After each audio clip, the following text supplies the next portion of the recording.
Hello guys, అందరూ ఎలా ఉన్నారు? నేనైతే చాలా బాగున్నాను. మీరు కూడా చాలా బాగున్నారని అనుకుంటున్నాను. సో ఈరోజు నేను రోచెస్టర్ సిటీలో ఉన్న నా పార్ట్ టైంకి అయితే వెళ్తున్నాను గైస్. నేను సబ్వేలో వర్క్ చేస్తున్నాను. ఇక్కడ కనిపించే బటన్స్ మనం క్లిక్ చేస్తే మనకి డోర్స్ అనేవి ఓపెన్ అవుతాయి అన్నమాట. ఇండియాలో ఉన్నట్టే ఉంటాయి మెట్రోస్, బట్ కొంచెం డిఫరెంట్గా ఉంటాయి. ఇదైతే ట్రైన్ టికెట్ అనమాట. నేను ఈరోజు కొంచెం లేట్గా లేచాను గైస్. సో చాలా ఫాస్ట్గా రెడీ అయిపోయి వెళ్ళిపోయాను అనమాట. ఈ ట్రైన్ టికెట్ని మనం అలా పెడితే మనకి డోర్స్ అయితే ఓపెన్ అవుతాయి.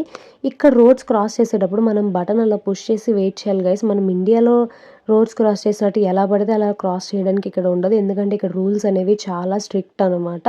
ఇలా గ్రీన్ సింబల్ కనిపించినప్పుడు మాత్రమే వాక్ సింబల్ మనం రోడ్స్ క్రాస్ చేయాలి. నేను దిగిన ట్రైన్ స్టేషన్ నుంచి నేను వర్క్ చేసే సబ్వేకి నాకు ఒక 5 మినిట్స్ వాక్.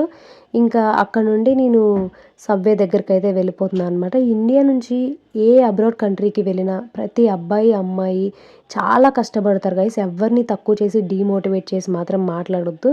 ఇక్కడ నేను ఇంకా సబ్వేకి అయితే వచ్చేసానమాట. ఇంకా ఫాస్ట్గా వర్క్ చేసేసుకొని ఇంకా కస్టమర్స్ ఎవరు లేని టైంలో కొంచెం కాఫీ తాగేసేసి ఒక మీల్ తినేసేసి ఫాస్ట్గా వర్క్ కంప్లీట్ చేసుకొని నేను ఇంటికి అయితే బయలుదేరిపోయాను. నేను ఇంటికి వచ్చేసరికి నైట్ 12:30 దాటిపోయింది గైస్. నియర్లీ 1 అవుతుంది. నాకు నైట్ టైం ఇంటికి వెళ్ళాలంటే చాలా భయం అసలుకి. ఎందుకంటే రోడ్స్ నిర్మానుష్యంగా ఉంటాయి, ఎవ్వరు ఉండరు కాబట్టి. బట్ ఎలాగోలా ధైర్యం అయితే తెచ్చేసుకొని ఇంటికి వచ్చేస్తాను. That's it guys, bye bye.